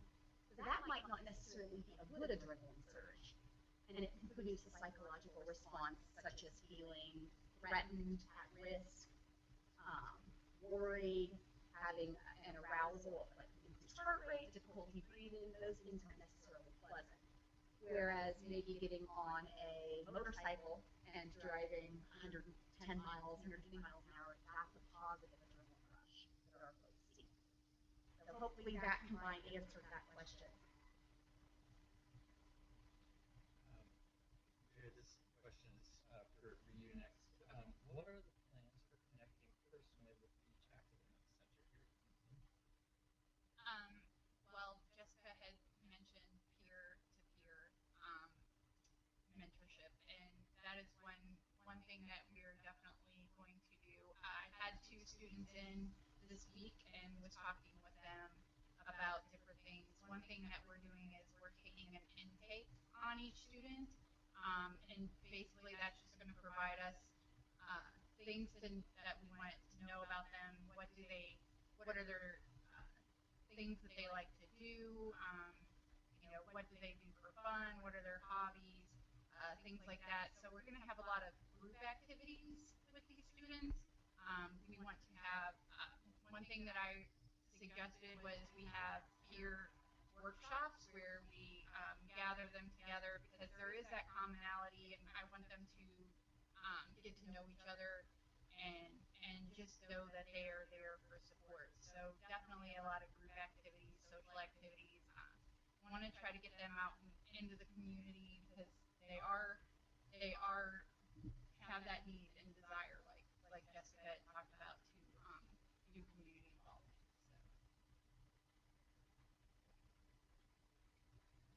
question from the Sacramento Center regarding the grant to veterans to help them cover half. Because again, the grant will cover half of their housing. Neil wanted. This is from Neil Meyer. He wanted to know how the grant. Do we know how the grant will affect the taxes? I believe that when you have Chapter 33 benefits, that is not taxable, so that will have no impact whatsoever. I think. I'm not sure, but they'll have to follow up with Ed because I'm not sure about that in financial aid. Did I say that wrong, Ed? Okay. Chapter 33 benefits are not taxable. However, housing stipends are taxable. Okay. And if they come from the university, only scholarship for those for tuition are not taxable.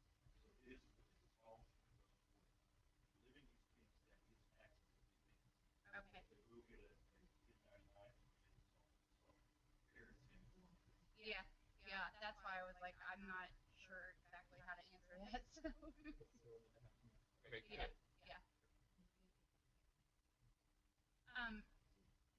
Ed, can you send that out? Sure, and it probably wouldn't hurt to explain because we're not a traditional. Did you want to come up here and Yeah. so that they can hear you on the conference? Usually I'm loud enough to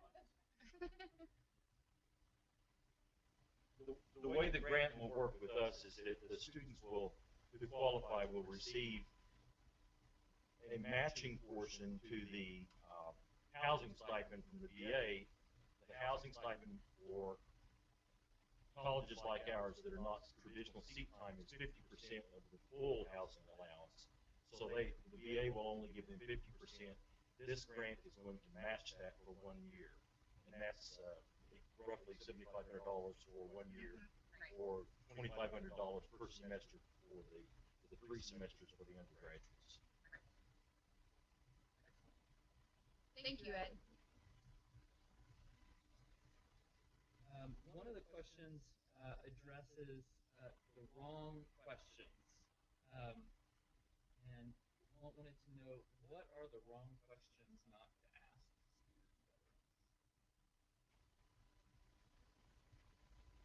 The wrong thing to do, just to start off, is don't ask who your veterans are in front of the whole class.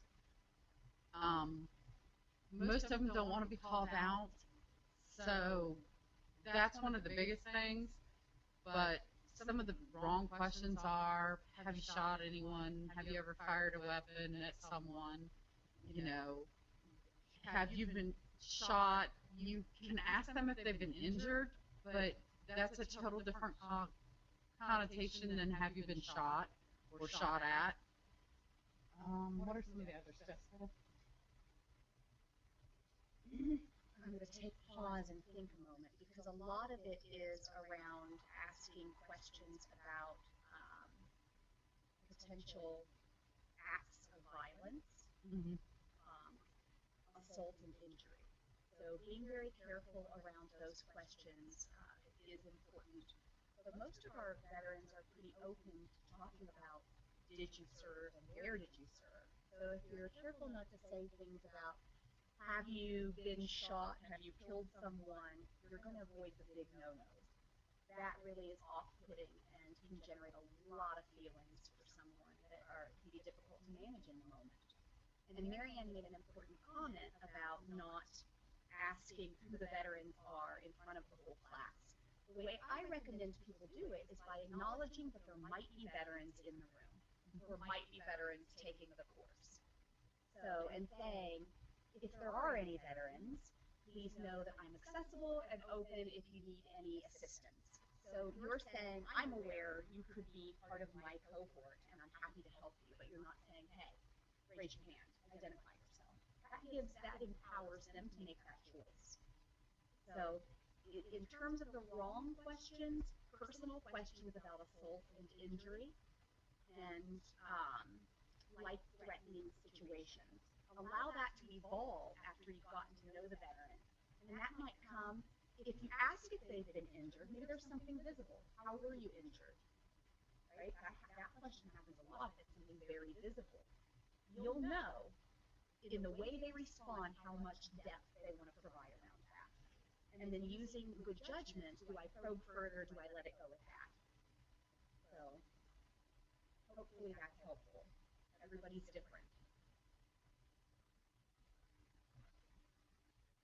The next question, how does the lack of employment opportunities affect returning veterans? Go ahead. I'll just jump in and say, I think that has been a driving factor in our folks returning to academia. So there are a lot of individuals who have expressed, maybe I didn't want to go to college, or I wasn't planning on doing this right now, but I'm not finding positions that I am interested in. I'm not being able to utilize the skills that I utilized when I was in service. And so I am going back to school. And a lot of times I think a veteran feels that their life experience, you can't put that bachelor's degree on a job application, and there's a lot of places that want to see that degree versus the life experience. So they find themselves back in school because of that. They don't have those initials after their name, and so they're here just to get those initials, even though a lot of times they feel they can already do what they're majoring in, but the military doesn't give them those initials. And I just wanted to add to that too. Transition after the military is very, very hard because a lot of times they don't know where to apply the military skills that they got during their service. So meeting up with employers like Hero to Hire, places like that that are accessible to them, they can help them do that, and they can guide them to school, and then school can enhance that military experience that they got and prepare them better.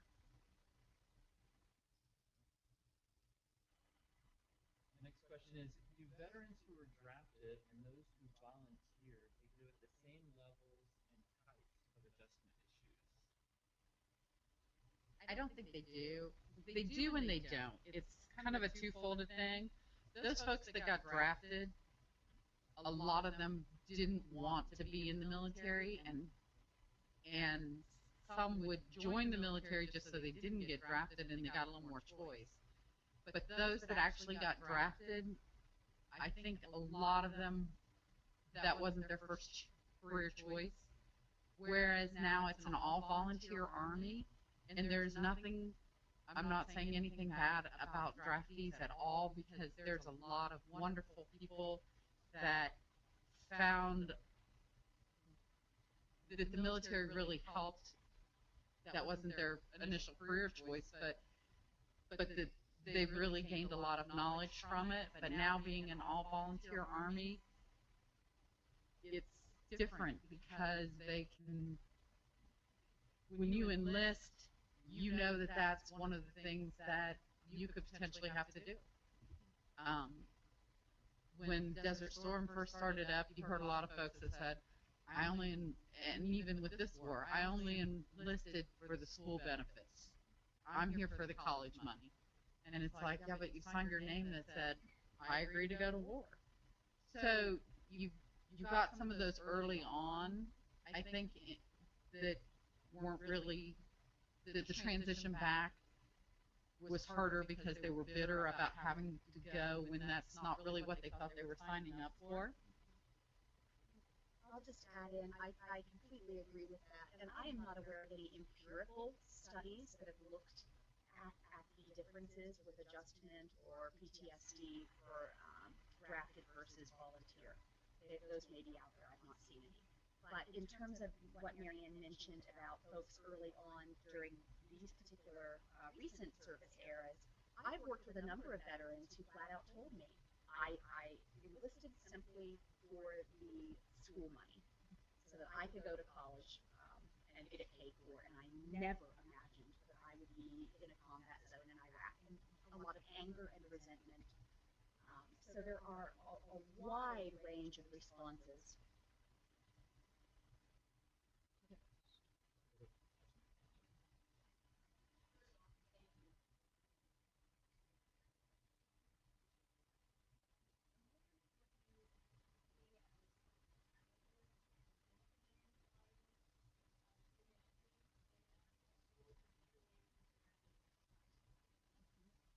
That's a wonderful question.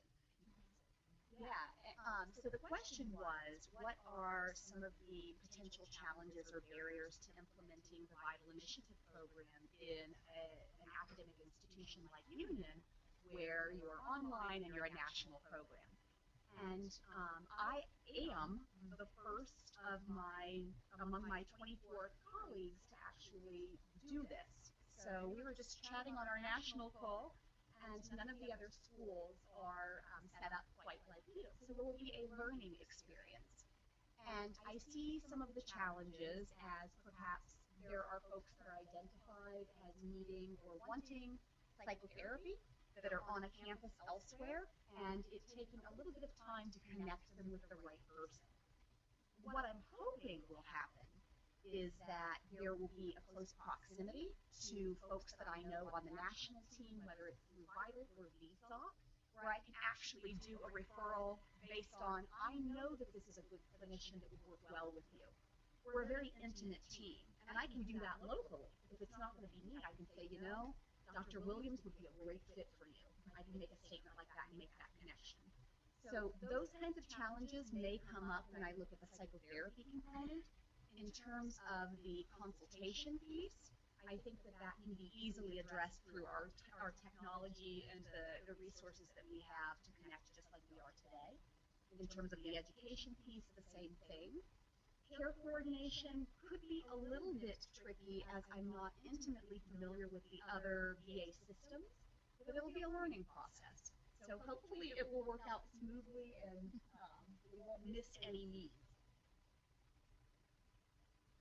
We have one more question here from the chat box, and it's, are there significant differences among veterans of different demographic groups that educators should be aware of when dealing with different students? And actually, we all might have a little piece of this to add, because I see Jerry nodding. You know, what first comes to mind for me is really thinking about the female veteran population. And I've had a lot of different experiences working with my female veterans than I have with my male veterans, and a lot of that being what I've talked about already, which is the help seeking. Being able to say, this is happening to me, this is going on, I need assistance at school, and kind of seeking it out in a way that maybe has taken a long time to develop in my relationship with my male veterans. There's definitely sometimes a difference when it comes to age. So the younger veterans, again, having that kind of piece of feeling invincible, or like, you know, I don't need VA benefits. I'm fine. I don't need to get service connected for anything. I'm not going to need surgery. And that's because you're in your 20s and you're not thinking about the fact that you're having really terrible pain in that knee from the injury during your service, and it might actually need to be repaired when you're 35. You're just thinking about medical issues, family issues differently. So definitely the age factor. Can I just add Yeah, something to that? The first time someone from the VA came to me and said, "Are you enrolled?" I said, "No, the VA is for old people." And a lot of younger veterans feel that way. The VA is for old people, and I'm not old enough to go there. So keep that in mind if you have someone that you see that's hurting that may or may not be connected to the VA, because it took 5 years of convincing before the guy finally got me to walk into the VA. So you'll see that, and I was in my 40s. So think of a 20-year-old. They don't want anything to do with the VA. They think it's an older generation. Once they come in and they find that there are a lot of their peers there, they're a lot more open to it. But that first initial thought of the VA is something that your grandfather should be using. So.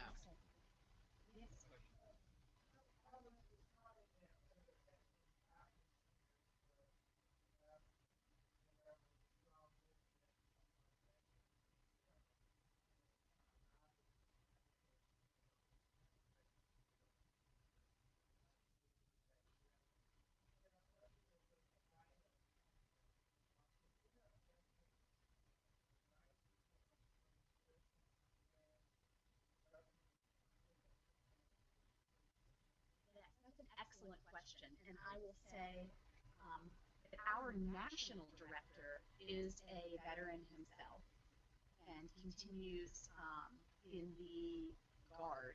I had to pause there for a second. He is a guardsman. And we have a number of our rival team members who are veterans as well.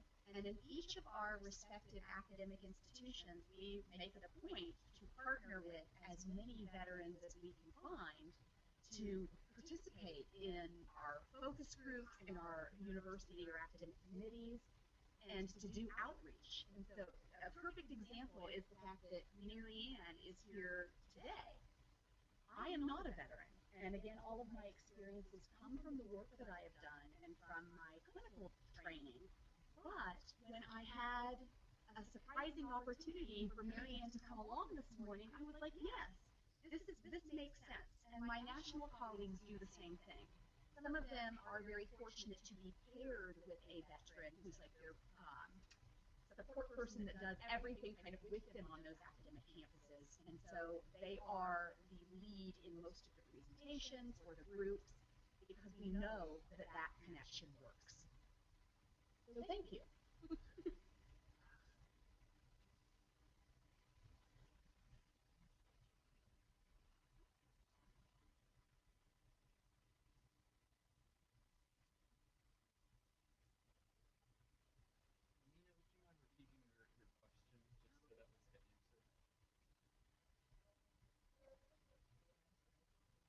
Put our folks out on the, they couldn't hear. They They didn't. didn't hear your question. So You were asking about whether or not they were organized boards.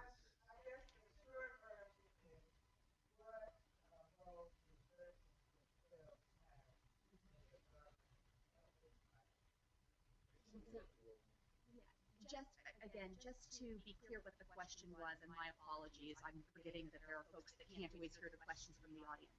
But it was about the role of veterans themselves in the Vital Initiative program. So as I was saying, we do have a number of veterans that help develop the program and that lead the program throughout the nation. I think that's all the questions, unless there was anything else. We do want to have a last word from Terry, Dr. Terry Henderson, who wanted to just address some of these things from her perspective, since she's done so much to get this program started and Terry's really kicked it off. So, Mary, are we able to go ahead and transition? Okay, are we good? You can hear me? Yes, ma'am. Thank you. I just wanted to extend my deepest thanks to all of you. This has just been incredible, most emotional, and most, I guess I want to say, in terms of Union's initiative, what an incredible opportunity. We as social justice leaders want an opportunity to assist with your efforts and to have you be with us as partners. One of the things I did want to share was that one of the most important things in terms of recruiting, supporting academically, socially, and emotionally is also the employment opportunities. We are reaching out through the efforts of Jessica and additional partners to the military-friendly employers nationally. And our goal is not only to recruit, support, retain, graduate, but it's all about a job. And so, you know, we want to help each and every veteran that we have enrolled to help them with their lifetime goals and their success in life and their families. It's about the total solution, and that's what we hope to offer. So thank you all very much for today, and just wanted to smile at you from my heart and say thank you for everything that you do. Thank you so much, and we're looking forward to your partnership. Thank you. Good. Thank you.